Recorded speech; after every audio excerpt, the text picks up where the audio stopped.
What's up, everyone? Welcome back to another review, and this time we're taking a look at the Final Destination, the fourth installment into the FD franchise, to be done in 3D, directed by David R. Ellis, the man who gave us Final Destination number 2. Okay, I'm not going to beat around the bush. I did not like Final Destination 4. I think of the 3 movies, this is the worst one that I've seen thus far. I thought this movie sucked. I thought it sucked.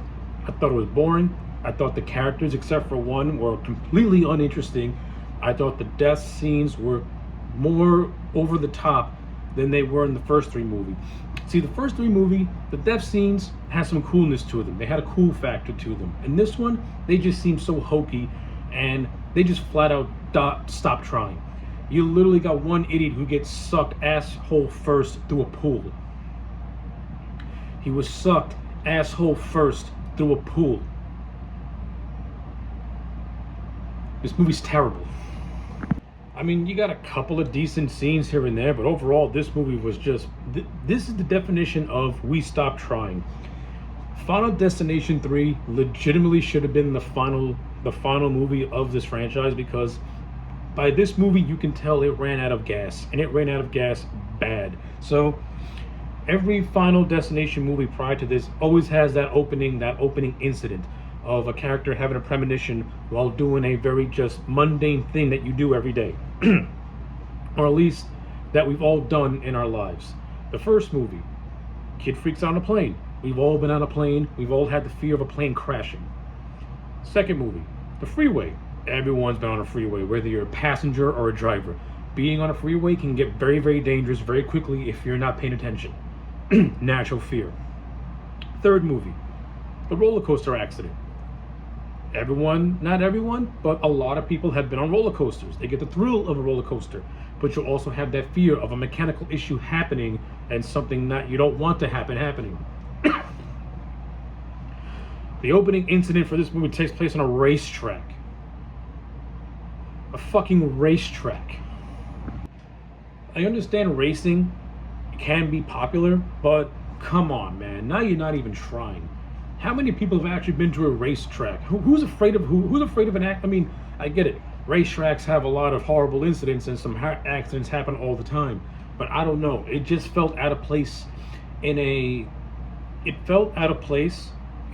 franchise where the most basic everyday thing happens and then an accident happens. Race car driving is not an everyday occurrence like flying, like being on a plane or riding a roller coaster or or going on the freeway. A racetrack. Don't get me wrong, it's cool. I mean, the explosion stuff is cool. I'm not gonna give it that. It's ruined by horrible editing and just really bad really bad CG that can make a PlayStation 3 look like a PlayStation 5. And the 3D, Jesus Christ, the 3D gimmick. I hate 3D as a gimmick. I think it's atrocious. A 3D gimmick only works in certain horror movies. Like in My Bloody Valentine, the 3D worked in that movie. In this it looks hokey. Like, you can tell this movie's box office came from the 3D up, because if this movie was not made in 3D, it would have been a colossal failure, because this movie is not good. And the editing, Jesus Christ, I hate that choppy MTV editing. The character who is our premonition guy, whose name in the movie escapes me because he's so unmemorable. I think the actor's name is Bobby Campo. He's no Devon Sawa. He's no Ari Letter. He's no Mary Elizabeth Winstead. He is very uninteresting, and he brings the movie down by just how bland and just generic his acting is.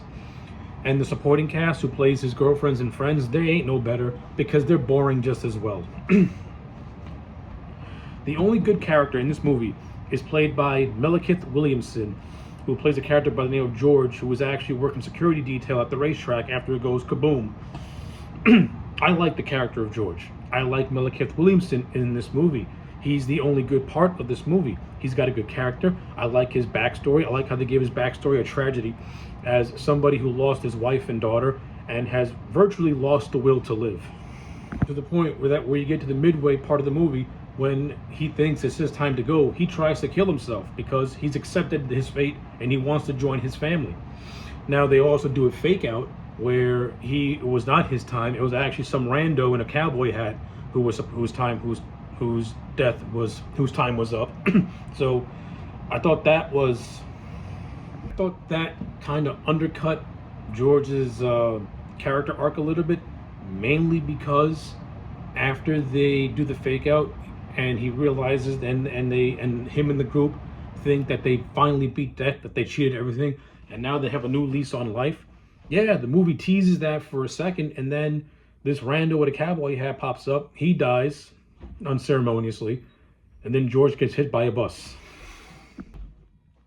The best character in the whole movie, with the best story in the whole movie, and the best actor in the whole movie, is taken out unceremoniously. The Final Destination franchise never ceases to amaze me when they kill off their best characters in such stupid ways. George should have had a more heroic death, or he should have had a death that that has so much emotional weight to it because his backstory, was because his backstory warranted it, or just not kill him off, have him survive, have George, live the rest of his life in peace or whatever. Just when you think the Final Destination movies can do something that's relatively interesting and outside the norm, where a character actually beats death and remains unscathed, it just goes back to status quo, and you're just like, okay, so that was all for nothing. But like I said, I'm not gonna lie, the movie did have some decent scenes to it. Even though I think the racetrack scene is kind of stupid, at least it had, you get the typical gory explosion, so that was all right. I think one of the better deaths is where a mom's at a beauty salon and a pebble just shoots out of a lawnmower and pops her eye out. That was okay. One of the main characters almost gets killed at a car wash. That was a decently directed scene, I guess. Wasn't horrible. The pool scene with the dude who got sucked asshole first, it was just retarded. Rando with the cowboy hat in the hospital was lame. And the movie theater stuff was okay. After Bobby Campo's character has a deja vu premonition, he more or less so this ending is ridiculous. So after the character of George dies, Bobby Campo has a vision of his girlfriend and their mutual friend being killed in a movie theater. So he races to get there, only to get there too late because, well, the theater explodes and his girlfriend gets sucked in an escalator. And then it rewinds back in time in a deja vu-like fashion where he's able to go to the source of the problem, which is a bunch of constructions going on, and a light beam shines through and hits through a pair of glasses and it starts a fire. Completely improbable, but okay. He's doing whatever he can to put the fire out. I don't know what it is, but I think this character was written to be extremely stupid in this scene because he puts the fire out with like a blanket, but it does nothing. And then this small little piece of paper goes into a dust pile, and it goes ablaze. He tries to use a fire extinguisher, then he gets nailed to a wall. Then he tries to use a plank of wood that's on fire to try and get the alarm going, which he eventually does. And he saves everybody. And then you get the 2-week jump cut where our three friends are smoking it or having coffee at a coffee shop, only for Bobby Campo to realize that, hey, maybe we're supposed to die here all along. And then a truck crushes it and kills all three and the movie ends. Yeah, I don't know what it is about this movie, but it felt like every single death was not done with suspense or any dread. It felt like it was played for laughs.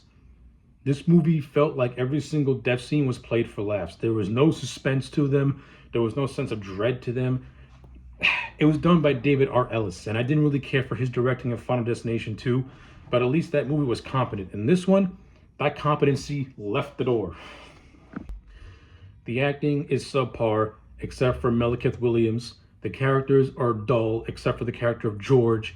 Then again, he's played by a very seasoned actor who's good, and is the only good part of this movie. Everything else about this movie is terrible. What makes it even worse, this is the first Final Destination not to feature Tony Todd in any capacity and his presence is sorely missing. Like, this doesn't feel like a Final Destination movie because there's no Tony Todd.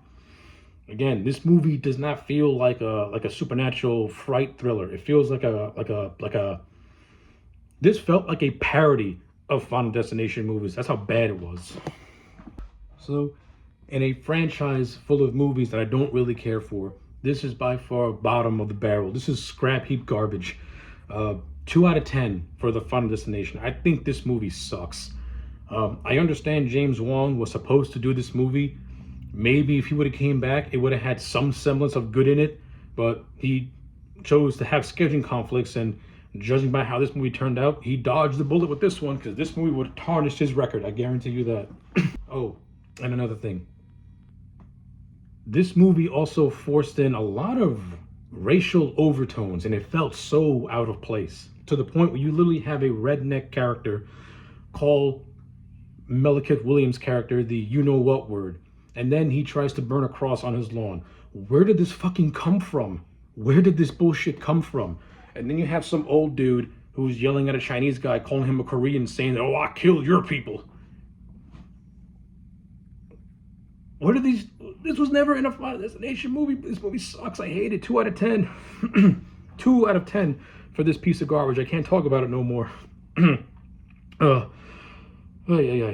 Let me know your thoughts on this movie in the comment sections down below. Like the video and subscribe, and I'll check you back next time for more.